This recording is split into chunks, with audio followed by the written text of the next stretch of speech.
श्री परमहंस मम इष्ट हैं, प्रियतम प्रभु सुख धाम। चरण सरोज में शीश को धरूं करूं प्रणाम। बोलो जयकारा बोल मेरे श्री गुरु महाराज की जय।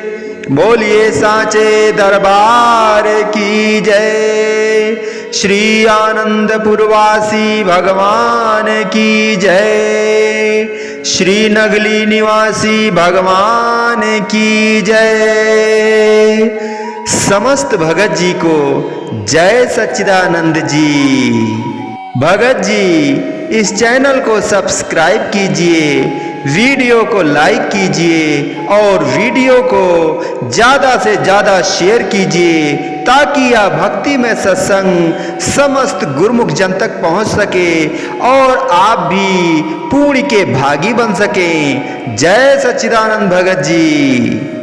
जय तथा विजय नाम के बैकुंठ के दो द्वारपाल थे।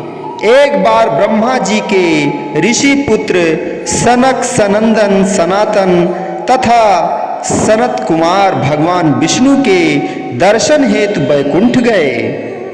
जय विजय दोनों द्वारपालों ने उन्हें केवल रोका ही नहीं अपितु ब्रह्म ऋषि पुत्रों के साथ अशिष्टता का व्यवहार किया एवं उनका निरादर किया। इस बुरे कर्म के लिए ऋषि पुत्रों के श्राप से उन्हें भूलोक पर 3 जन्म लेने पड़े। पहला जन्म था हिरण्याक्ष तथा हिरण्यकश्यपु, दूसरा जन्म था कुंभकर्ण तथा रावण और तीसरा जन्म था शिशुपाल तथा दंतवक्त्र। उनके प्रायश्चित करने के कारण प्रभु ने उनका उद्धार किया तथा तीनों जन्म में भगवान विष्णु ने नरसिंह, श्री राम तथा श्री कृष्ण के रूप में उन्हें मारा। इसके पश्चात ही वे बैकुंठ में लौट सके। विवेक के पश्चात व्यक्ति अशुभ कर्म से हटकर शुभ कर्म करना चाहता है, लेकिन प्रभु का प्रकाश देखने के लिए उसे शुभ तथा अशुभ दोनों कर्मों से ऊपर उठने का प्रयत्न करना होगा। मान लो एक बादल कहीं से घना है और कहीं पतला है। घने बादलों में से प्रकाश और अंधकार दोनों निकलते हैं, लेकिन सूर्य से केवल प्रकाश ही प्रतिबिंबित होता है। यथार्थ में सूर्य अंधकार और प्रतिबिंबित प्रकाश दोनों से परे है। इसी प्रकार प्रभु के प्रकाश को तब ही देखा जा सकता है जब व्यक्ति शुभ और अशुभ दोनों तरह के कर्मों से ऊपर उठ जाता है।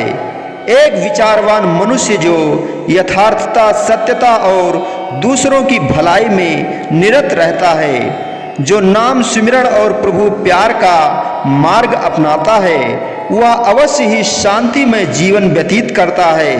यह लोक भी और परलोक भी दोनों सुखी बना लेता है। वह केवल अपने जीवन का ही पूर्ण लाभ नहीं लेता, बल्कि दूसरों को संपर्क में लाकर परमार्थ पथ दर्शाकर उन्हें भी लाभान्वित करता है। आसपास के लोग उसके व्यवहारिक जीवन से प्रेरित होते हैं तथा यथार्थता के मार्ग पर चलते हैं। इस प्रकार एक सदाचारी व्यक्ति का जीवन उसके अनेक साथियों के लिए आदर्श बन जाता है। इसके विपरीत जो मनुष्य यथार्थता को छोड़कर जीवन में गलत रास्ता अपनाते हैं, वे स्वयं को ही जीवन के सही लक्ष्य से विमुख नहीं करते, बल्कि वे अधोगति के गड्ढे में गिर जाते हैं तथा दूसरों को भी पथ से भटकाकर उनका जीवन बर्बाद करने के जिम्मेदार होते हैं। यह सच ही कहा गया है, खाक का पुतला है इंसान, खाक में मिल जाएगा, अमल रह जाएंगे बाकी जो किए अच्छे बुरे। अर्थात मनुष्य एक मिट्टी का पुतला है और अंत में मिट्टी में ही मिल जाएगा। मनुष्य चाहे रहे या ना रहे, लेकिन जीवन में किए गए अच्छे या बुरे कर्मों द्वारा उसका नाम जीवित रहता है। जीवन में जिसने शुभ कर्म किए हैं वह केवल अपना ही नहीं हित करता बल्कि दूसरों का भी हित करता है। ऐसा इंसान इस लोक में भी सुखी रहता है तथा परलोक में भी सुखी रहता है। वह परलोक में भी उज्जवल मुख जाता है। इसके अतिरिक्त संसार में अपने बाद एक शुभ चरित्र छोड़ जाता है। दूसरी तरफ जो दुष्कर्म करता है वह इस संसार में दुखी जीवन व्यतीत करता हुआ एक पल भी सुख और शांति की सांस नहीं ले पाता, क्योंकि वह हर समय दूसरों का बुरा सोचने व करने में व्यस्त रहता है। ऐसे जीवन का अंत निराशाजनक होता है और जब वह दुनिया से जाता है तो वह अपने साथ निंदनीय नाम ले जाता है तथा इसके अतिरिक्त निम्न योनियों में जन्म लेकर अधोगति को प्राप्त होता है। यद्यपि वह जीवित नहीं होता लेकिन उसका अपयश हमेशा जीवित रहता है। जो भी इस दुनिया में आया है वह मृत्यु का शिकार बना।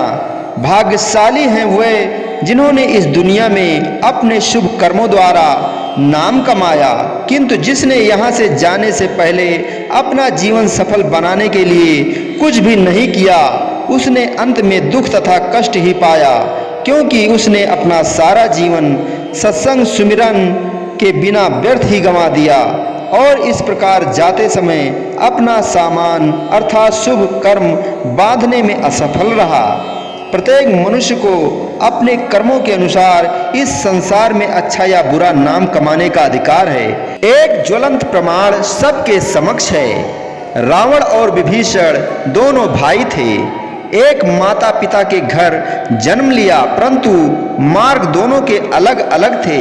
बड़ा भाई रावण महान शक्तिशाली योद्धा था। बहुत वर्षों तक अनेकों यज्ञ और घोर तपस्या के द्वारा उसने कई देवताओं को भी प्रसन्न कर लिया था तथा अपनी शारीरिक शक्ति के द्वारा उसने कई देवताओं को युद्ध में पराजित भी किया था। इसके अतिरिक्त वेदों पुराणों तथा अन्य कई ग्रंथों का अध्ययन करने के कारण अपने समय का विद्वान पंडित था, इसलिए उसे विलक्षण शक्तियां भी प्राप्त थीं। उसने एक शक्तिशाली राज्य की स्थापना की। ऐसा कहते हैं कि उसकी राजधानी लंका एक सोने की नगरी थी। अद्भुत शक्तियों को प्राप्त कर उनके मद में वह अहंकारी बन गया था। अभिमान के मद में वह समझता था कि पांडित्य और बल में उसके बराबर इस संसार में कोई नहीं है।